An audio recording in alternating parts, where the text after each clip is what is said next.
আসসালামু আলাইকুম। হাঁসের জগতে বাংলাদেশের যে সকল ভাই এবং বোনেরা হাঁস পালন করছেন তাদেরকে আবারও ধন্যবাদ জানিয়ে শুরু করছি আজকের প্রতিবেদন। আজকে এই মুহূর্তে আমি চলে এসেছি চাঁদপুর জেলার চাঁদপুর সদর থানায়। এই গ্রামের একজন পূর্বের কোনো অভিজ্ঞতা ছাড়াই হাঁস ক্রয় করেছেন।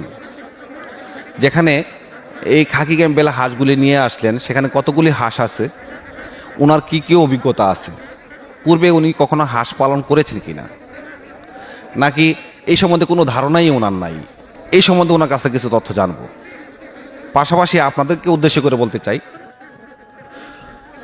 আমি যতটুকু ক্যামেরার বাহিরে জানতে পেরেছি এই সম্বন্ধে তেমন জোরালো কোনো ভূমিকা বা জোরালো কোনো অভিজ্ঞতা ওনার নেই, যাতে করে উনি 700+ উনি হাঁস ক্রয় করেছেন, সেই হাঁসগুলি উনি লালন পালন করতে পারেন।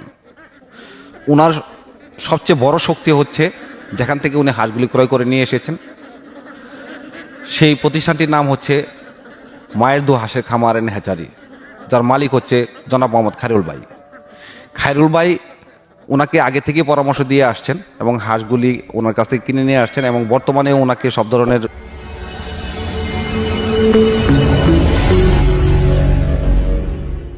আসসালামু আলাইকুম।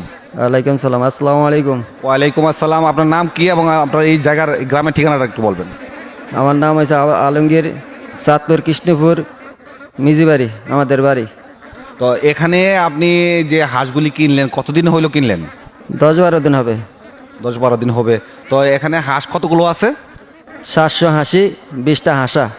তো এই হাঁসগুলি কোন জায়গা থেকে ক্রয় করছেন? নেত্রকোলা খায়রুল বাজারের কাছে তেন। তো এই হাঁসগুলি যে আনলেন, আপনি এই সম্বন্ধে কোনো অভিজ্ঞতা আছে আপনার? আমার অভিজ্ঞতা নাই, আমি বাড়ির ভিতরে অল্প অল্প করে হাঁস পালছি, হাঁস পালনের পরে মনে করেন মুরগা ফালছি, এমতে মনে করেন টুকটাক হালানোর পরে আস্তে আস্তে অভিজ্ঞতা হয়েছে, আর এরপরে হাঁস আনছি। তো আপনি যে হাঁসগুলি পালবেন, আপনি সামনে যদি আর কোনো পরামর্শ লাগে সেক্ষেত্রে আপনি কী করবেন? তেন আনছি, আর লগে টেলিফোনে যোগাযোগ করবো, অথবা কি লাগবে না লাগবে ওর কাছে জিজ্ঞাসা করে নিবো। তো উনি কি আপনাকে বলছে যে যে কোনো সুবিধা অসুবিধা আমার সাথে যোগাযোগ করে এমন ধরনের কথা বলছে? উনি বলছে আমার লগে টেলিফোনে আপনি আলাপ করেন, কোন সময় কী লাগবে না লাগবো, কতটুকু খানা লাগবো, অথবা আশায় বিষয় কি সব কিছু আমার যাই না নিয়ে মধ্যে মধ্যে টেলিফোন করলে। আচ্ছা, আর এমনিতে হাঁস আনার সময় আপনি বলে দিছে না এইভাবে খাবারগুলো দিবেন, কীভাবে হাঁস পালতে হবে এগুলো বলে দিছে না? হ্যাঁ, বলে দিছে প্রতিদিন মনে করেন সকালে 100 গ্রাম করে খাবার দিতে হবে, তারপরে মনে করেন যতগুলো সাহায্য আপনার প্রতিদিন দেওয়ার কর্তব্য অতটুকু দিবেন। আমরা যে এখানে এক আলমগীর ভাই উনি 700 হাঁসি নিয়ে আসছেন এবং 20টা নিয়ে আসছেন হাঁসা। তো এখানে এই হাঁসা এবং হাঁসে নিয়ে আসছেন, সেই জন্য ওনাকে ধন্যবাদ জানাই। হাঁসে খামার দিয়েছেন সেই জন্য ওনাকে ধন্যবাদ জানাই। কিন্তু এখানে কথা হচ্ছে, বাংলাদেশে বিভিন্ন প্রান্তে অনেকেই হাঁস সম্বন্ধে না জেনেও অনেকে হাঁস পালন করতে চাচ্ছেন, তাদের মনের চাহিদা যে তারা হাঁস পালন করবেন। কিন্তু হাঁস পালন করতে গেলে কিন্তু আমাদের আরেকটি জিনিস জানা দরকার, যে হাঁসের রোগবালাই সম্বন্ধে আমাদের জানা দরকার, যে জিনিসগুলি আমরা আসলে অনেকেই বাংলাদেশের বিভিন্ন অঞ্চলে, শুধু ওনার কথা বলবো কি, বাংলাদেশের বিভিন্ন অঞ্চলে অনেকেই হাঁস সম্বন্ধে জানেন না। তো না জানার ফলশ্রুতিতে কি হয়, যে হাঁসের যদি কোনো রোগবালাই হয় সেক্ষেত্রে তারা হিমশিম খেয়ে যায়, তখনই তারা মানসিকভাবে ভেঙে পড়েন। হয়তো এই এলাকায় প্রাণী সম্পদ অফিস আছে, চাঁদপুর সদরে প্রাণী সম্পদ অফিস আছে, সেই অফিস থেকে উনি গিয়ে পরামর্শ নিতে পারবেন। যার কাছ থেকে হাঁসগুলি কিনে নিয়ে আসতেন তিনি হচ্ছেন মায়ের দু হাঁসের খামার এন্ড হ্যাচারির মালিক জনাব মোহাম্মদ খায়রুল ভাইয়ের কাছ থেকে। এই খায়রুল ভাই কিন্তু ওনাকে সব ধরনের পরামর্শ দিবেন বলে ওনাকে আশ্বাস দিয়েছেন, এবং যে কোনো মুহূর্তে ওনাকে ফোন দেওয়ার কথা ওনাকে জানিয়েছেন।